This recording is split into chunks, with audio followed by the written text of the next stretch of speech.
Gaviota a cuatro guitarras.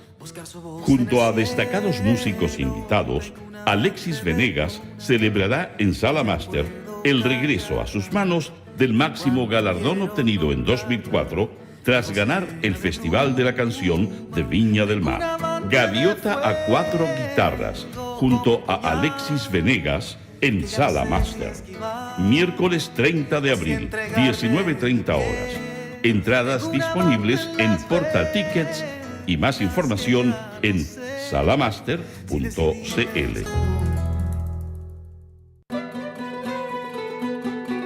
Radio Universidad de Chile, 102.5 en la banda de frecuencia modulada, te invita a escuchar Caleidoscopio de la Salud,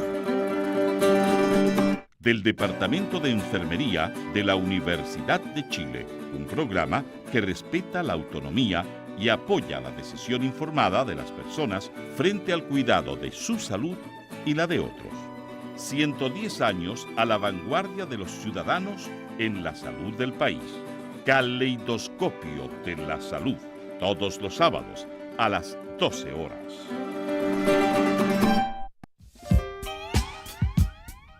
Son objetos prodigiosos en material reciclable, sin enchufes y sin cables, y se encienden solo al ojo. Son archivos muy compactos, jamás hay que reiniciarlos y puedes siempre ocuparlos pasando hojas al tacto. Tienen olores, texturas y un título cada cual y una forma individual que te invita a la lectura. Invento tan ingenioso cual la rueda y cual el pan, cual la cuchara y el flan, el libro es maravilloso. Celebramos el mes del libro con una increíble oferta en despacho a mitad de precio aplicable a todo Chile comprando en prosaypolitica.cl. Teléfono 22-341-5942.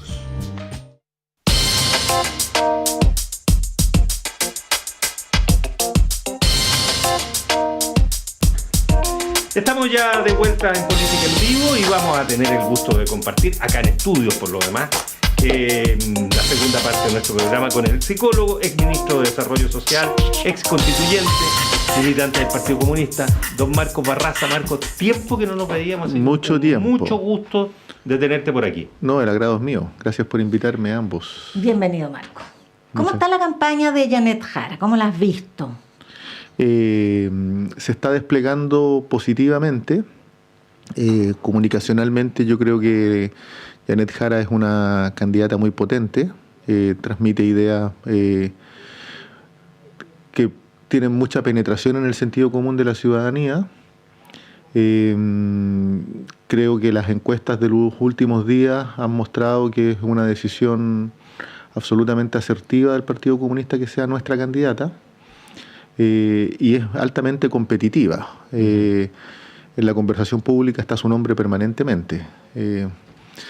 Y la campaña está recién comenzando. De hecho, la inscripción de las primarias son el 29 de abril, si no me equivoco. Sí.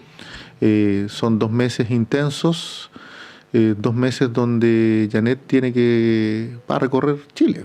Va a recorrer Chile con una cosa que es central, que es recobrar o fortalecer, más bien, vitalizar el espíritu transformador desde el punto de vista ciudadano. Ahora, esto se da aparecía muy en términos de Michelle Bachelet, buena onda el clima dentro de el conglomerado oficialista, pues empezó a crispar un poco con la irrupción de Paulina Bodanovich. ¿Cuál es tu análisis de esta decisión del Partido Socialista y las consecuencias que va a tener? A ver, yo escuché harto análisis, harta reflexión en relación a que el Partido Socialista no iba a tener candidata o candidato a las primarias tras la decisión de la presidenta Bachelet de no ser candidata. Yo la verdad es que siempre desestimé ese argumento, por 2 razones, o 3 tal vez. Un partido como el Partido Socialista, que es un partido de izquierda que ha tenido la mayor cantidad de presidentes en la historia de Chile, no puede darse el gustito, el lujo de no tener candidato o candidata presidencial. Es contraintuitivo desde el punto de vista de la cultura socialista. En segundo lugar, yo creo que en un universo importante del Partido Socialista debe existir la percepción de que Carolina Toá no tiene ventajas comparativas que pudiesen tener otros candidatos. Es la primera candidata que se resolvió para las primarias del socialismo democrático en los hechos. Y más bien ha tenido estancamiento en las encuestas. Y desde que irrumpieron Janet Jara, Gonzalo Vinter, ha ido decreciendo en las encuestas. Entonces, esas dos razones, en mi opinión, son razones de peso y fundamentales para que el Partido Socialista también tenga una candidatura, en este caso una candidata presidencial. Pero, Marco, ¿y a quién, de dónde saca los votos Paulina Bodanovich? ¿Traería votos nuevos al sector o demolería finalmente la posibilidad de Carolina Toá? No, creo que cada liderazgo que está en estas primarias, que representan identidades y trayectorias distintas, propósitos comunes, creo que el mensaje que transmitió la presidenta Bachelet en su reunión con las candidatas y los candidatos, en este caso ya un solo candidato, fue de la construcción de proyecto común. Eso, en mi opinión, se dirime entre los universos más politizados. Son poquitos los que son militantes, quienes se sienten convocados, pero creo que esta primaria en particular va a ser más convocante que la primaria anterior. La primaria anterior, del orden de 1.000.000 y tantos mil votos, la de la izquierda, de la Prueba Dignidad en ese entonces. Jadwe Boric, socialismo democrático, que no fue una primaria, digamos... Fue convencional. Fue convencional, tuvo 150.000 votos. Yo creo que, por lo pronto, el gran mérito del proceso electoral que está viviendo los partidos de la coalición de gobierno es que han generado expectativas ciudadanas y el debate se ha vitalizado, se ha animado desde el punto de vista de las opciones. Creo que la discusión sobre cuál es la propuesta país que va a presentar candidatos, los diferentes candidatos y candidatas de las primarias, va a animar mucho más el debate en una cuestión que es clave en política, el contraste, y el contraste en este caso con la derecha, que está enfrascada en disputas canibalescas entre ellos mismos. No transmiten una idea de unidad, que sí, lo ripioso que puede ser el debate dentro de una coalición siempre es posible porque son partidos que conforman una coalición. Sí, pero en el caso del PS, la actitud con la que inicia su candidatura Paulina Bodanovich es de franca crítica al gobierno. O sea, ella reclama, particularmente porque coincide con el proceso de destitución de Isabel Allende. Se entiende, hay un contexto, hay una coyuntura. Claro, había un ánimo complicado. Pero ella, y lo han dicho socialistas en otros momentos, particularmente senadores, está como ahí concentrada esta suerte de disidencia, que siempre hablan de los costos que han tenido que pagar por estar en el gobierno. O sea, cuando uno participa en un gobierno, y especialmente en un gobierno de coaliciones, que es el caso de Chile sucesivamente, uno tiene que ser solidario de los aciertos y de los desaciertos. Y eso bien corre para todas las fuerzas políticas. Ahora, en mi opinión, si uno suma y resta y hace un balance, el gobierno del presidente Boric ha logrado estabilizar una situación crítica que tenía de arrastre el país desde el gobierno del presidente Piñera. Y eso es algo que ciudadanamente se deja sentir. Ahora, sin embargo, el presidente Boric tiene un para nada despreciable 30%. Es harto. Pero no gana con eso. No. Pero nadie podría creer que el gobierno tiene un 30% de adhesión. O sea, lo que miden las encuestas son, yo creo que es más. Lo que miden las encuestas son sensaciones térmicas del momento. Mi papá es crítico del gobierno siendo de izquierda, pero vota por el gobierno. O sea, tú vas a la metodología de la Sí, encuesta. Sí, claro, puede Depende ser. de cómo se plantea la pregunta también. No, pero de todas maneras es demasiado consistente el 30% en el tiempo. En general, los No es nada presidentes- despreciable por lo demás. No, pero, o sea, por lo consistente más y que para por un lo gobierno voluminoso. que enfrentó un primer proceso constituyente fallido, un segundo proceso fallido, que ha tenido contingencias graves y severas como la del subsecretario Monsalve, tener un 30% es un 30% nada despreciable. Son irreductibles ese 30%. No se van a ir del gobierno por ningún Claro, motivo. el problema es que tanto la candidatura de Toá, que es muy curioso, trata de separarse de eso, y la de Paulina Bodanovich, si las declaraciones no son necesariamente algo genuino que le salga del alma, sino que también son una estrategia electoral, y trata de apartarse del gobierno, pero con eso al mismo tiempo renuncia a ese 30%. Y no hay ¿cómo decirlo?, un pueblo socialista que no esté por Boric, porque entonces ¿con quién estás? O sea, yo creo que yo más bien lo que puedo reflexionar o comentar es que en todo ejercicio de primarias hay una lógica cuando se es gobierno de continuidad y de transformación. Lo que anima en el caso de los comunistas es claramente revitalizar un proyecto transformador que se ha debilitado. Construir una lista parlamentaria que sea lo suficientemente sólida para tener mayoría parlamentaria. Lo que ha carecido este gobierno es de una mayoría parlamentaria que le permita sostener las propuestas legislativas.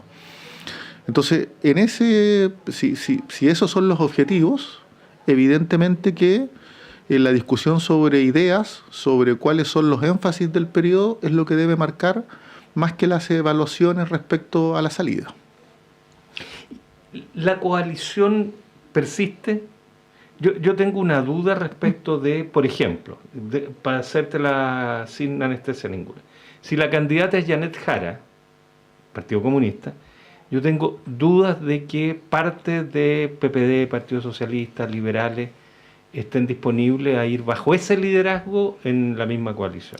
O sea, varios lo han dicho, ¿eh? O sea, yo creo que pueden haber resistencias. Sin embargo, creo que el liderazgo de Janet Jara es lo suficientemente amplio, transversal, como para despertar un respaldo amplio y transversal a la vez del conjunto de la coalición. Lo otro sería solo respetar los resultados cuando los resultados son favorables a mí mismo. Eso no es nuevo tampoco. Sí, pero tengo la impresión de que Janet Jara ha dado muestras suficientes de que tiene la capacidad de diálogo y de interpretar mayorías, más allá del propio espacio partidario del cual provenga. La reforma en pensiones es prototípica en ese sentido. O sea, ella cruzó el río para conversar incluso con la extrema derecha y convenir un acuerdo que fuera provechoso para el país. Creo que ese es un atributo y una cualidad que ciudadanamente se valora mucho. Pero sabemos también que en el país existe un nicho que es atávicamente anticomunista. Eso es un dato de la realidad. Hay un nicho que es atávicamente anticomunista, pero también los países han cambiado. O sea, y particularmente Chile.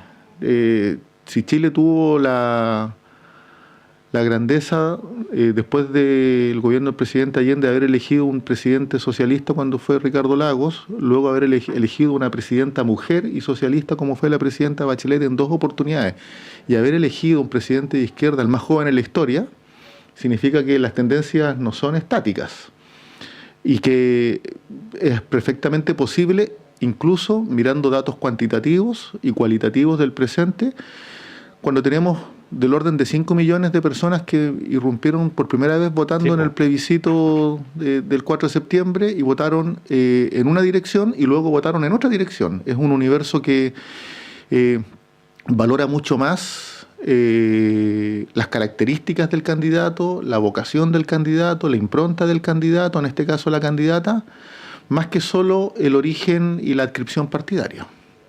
Oye, Marco, pensando en la lista, tú lo decías recién, si hay un segundo gobierno de esta coalición, necesita una situación parlamentaria mejor que la que ha tenido este gobierno. Y para eso parece que las listas unitarias serían el camino, pero el punto es cómo metes en una misma lista a todo este lote completo que quiere por lo menos mantener sus bancadas, reelegir a los que se puedan reelegir, disputar cupos. ¿Qué haces con otros partidos? Con la democracia cristiana. Bueno, la democracia cristiana está jugando una suerte de suicidio personal ahí, pero en fin. ¿Cómo armáis una lista con todos estos integrantes? Yo creo que no hay que dejar de perseverar en el esfuerzo unitario de que la democracia cristiana participe de las primarias. Yo creo que sería un error no solo para la democracia cristiana en sí misma. En una de esas va Chaguán, que renuncia seguramente. Sino que también para la coalición. O sea, llegar con una candidatura que... O sea, la democracia cristiana tiene domicilio en la centroizquierda. Los sectores más que no eran de centroizquierda se fueron hacia amarillo, hacia demócratas. Sería un error y una mala señal que la democracia cristiana no participara, y creo que ese es un nivel de entendimiento que tiene el conjunto de los partidos de gobierno. Por eso los esfuerzos para que la democracia cristiana se sume. Pero además, yo creo que, o sea, efectivamente los números muestran que una lista única parlamentaria convierte mucho más, anota mucho más que dos listas. Y tú identificas bien, nadie ajusta expectativa a la baja, todos ajustan expectativas hacia el alza. Ya, pero la política también tiene que tener criterio de realidad, y ese es el debate que hay que dar, y ese es el debate que se está dando. Yo creo que hay cosas que están cambiando. En los sectores del progresismo, de la centroizquierda, habitualmente se miraba con cierta conformidad la lógica de la alternancia por la alternancia, que es una variable del sistema democrático, pero se miraba con cierta conformidad o pasividad. Es tan grave la amenaza de extrema derecha que está al frente, que hacer esfuerzos unitarios deja de ser un problema de coyuntura, es un problema de largo plazo. Y esos esfuerzos significan ponerse de acuerdo en una lista parlamentaria única, pero a la vez en un programa de ideas realizable. ¿Se han puesto en la opción de no pasar a segunda vuelta? Yo al menos no me he puesto en esa opción. O sea, creo que sería prematuro. Ahora, pero es un escenario que no es demencial, digamos. No, siempre es una posibilidad. Ahora bien, yo tengo la impresión de que quienes están en aprietos más severos no son los partidos de gobierno, es la derecha. Yo veo una derecha con liderazgos en crisis. Yo creo que la historia de la derecha, y particularmente de Chile Vamos, esta va a pasar a ser la peor semana de Chile Vamos, con Evelyn Matei, con 3 desaciertos severos. O sea, en primer lugar, cuestionar el acuerdo Codelco-Soquimich sin dar ninguna razón del por qué, en un enunciado críptico. Y la explicación que da después es peor. Es peor. En segundo lugar, la minuta donde le dicen que no hay cámara en el Estadio Nacional, cuando hay 322 cámaras. Pero además le muestran un video donde ella está tomada por una de esas cámaras junto con Sichel. Ya. Y la otra que es inaudita. Ella ha pasado parte importante de su vida política tratando de desafectarse de la dictadura, y ahora la reivindica, y reivindica lo peor de la dictadura, los muertos, las víctimas de las violaciones a los derechos humanos.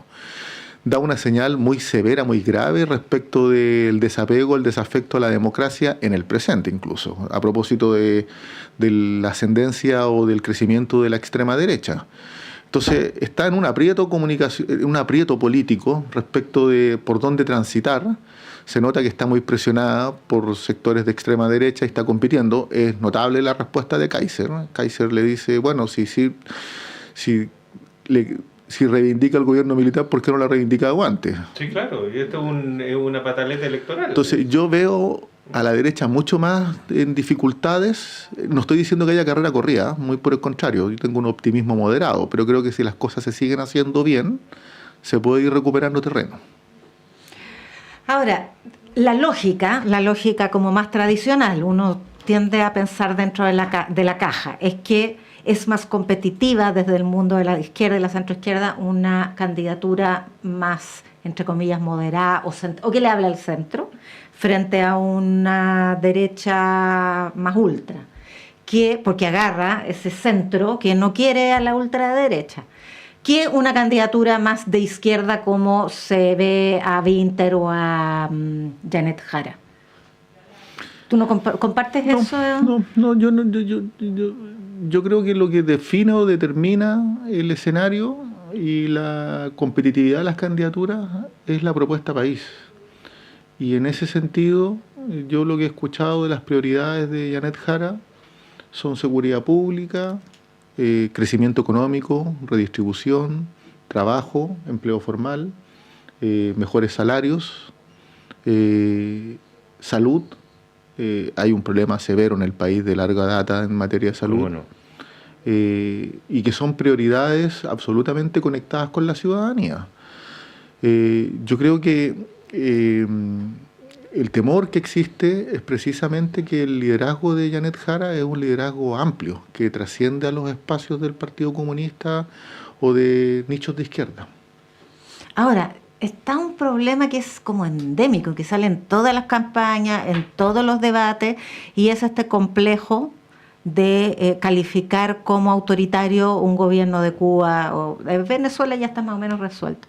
Yo sé que resulta como majadero la pregunta, pero es que está el espacio de la pregunta en la medida en que la respuesta no es concluyente, es como errática, que bueno, es una democracia distinta, dice la candidata Jara.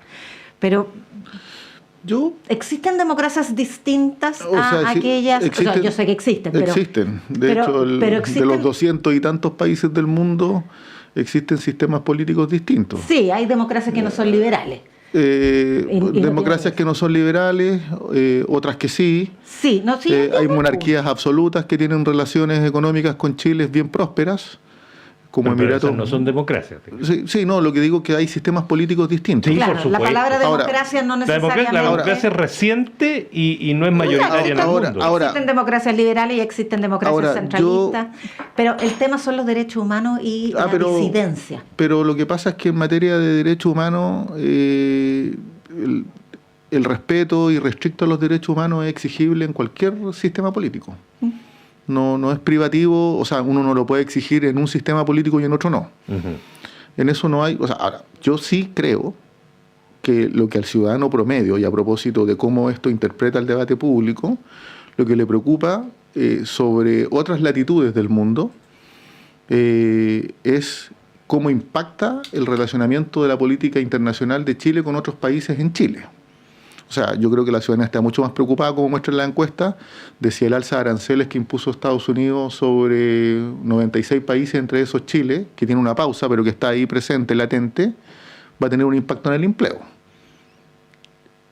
Eso creo que es más acuciante que disquisiciones sobre las características de los sistemas políticos de otros países. No, estoy de acuerdo, pero cuando hay como duda, es el espacio para la insistencia en la pregunta incómoda. La pregunta siempre es incómoda. Pero no hay duda. O sea, ella ha marcado los puntos que corresponden. Marcos Barraza, un gusto retomar esta conversación aquí en el programa. Soy yo el agradecido de la invitación. Al contrario. Muchas gracias por tu gentileza y el gusto que vengas hasta acá también. Sí, hace mucho más fácil la conversación. No, es más amable, más amena, más interesante, presencial. Sí. En tiempos de inteligencia... Insustituible la presencialidad. En tiempos de inteligencia artificial, el hablar cara a cara, oye... Yo encuentro que es tan importante. Sí. Pero si la inteligencia artificial también la puedes mirar a la cara. ¿Qué? No. Hoy día en la mañana estuve haciendo una cuestión en la universidad sobre el tema que estuve muy asustado. Ya vamos, después discutimos. Sí, nos vamos. Chao. Tania González y Fernando Sepúlveda han estado en la producción periodística. Patricio Núñez, Ariel Acevedo, Ignacio Pueles en la puesta al aire. Muchas gracias, que tengan un muy buen fin de semana largo y nos reencontramos el lunes. Muy buenas noches. Hasta el lunes.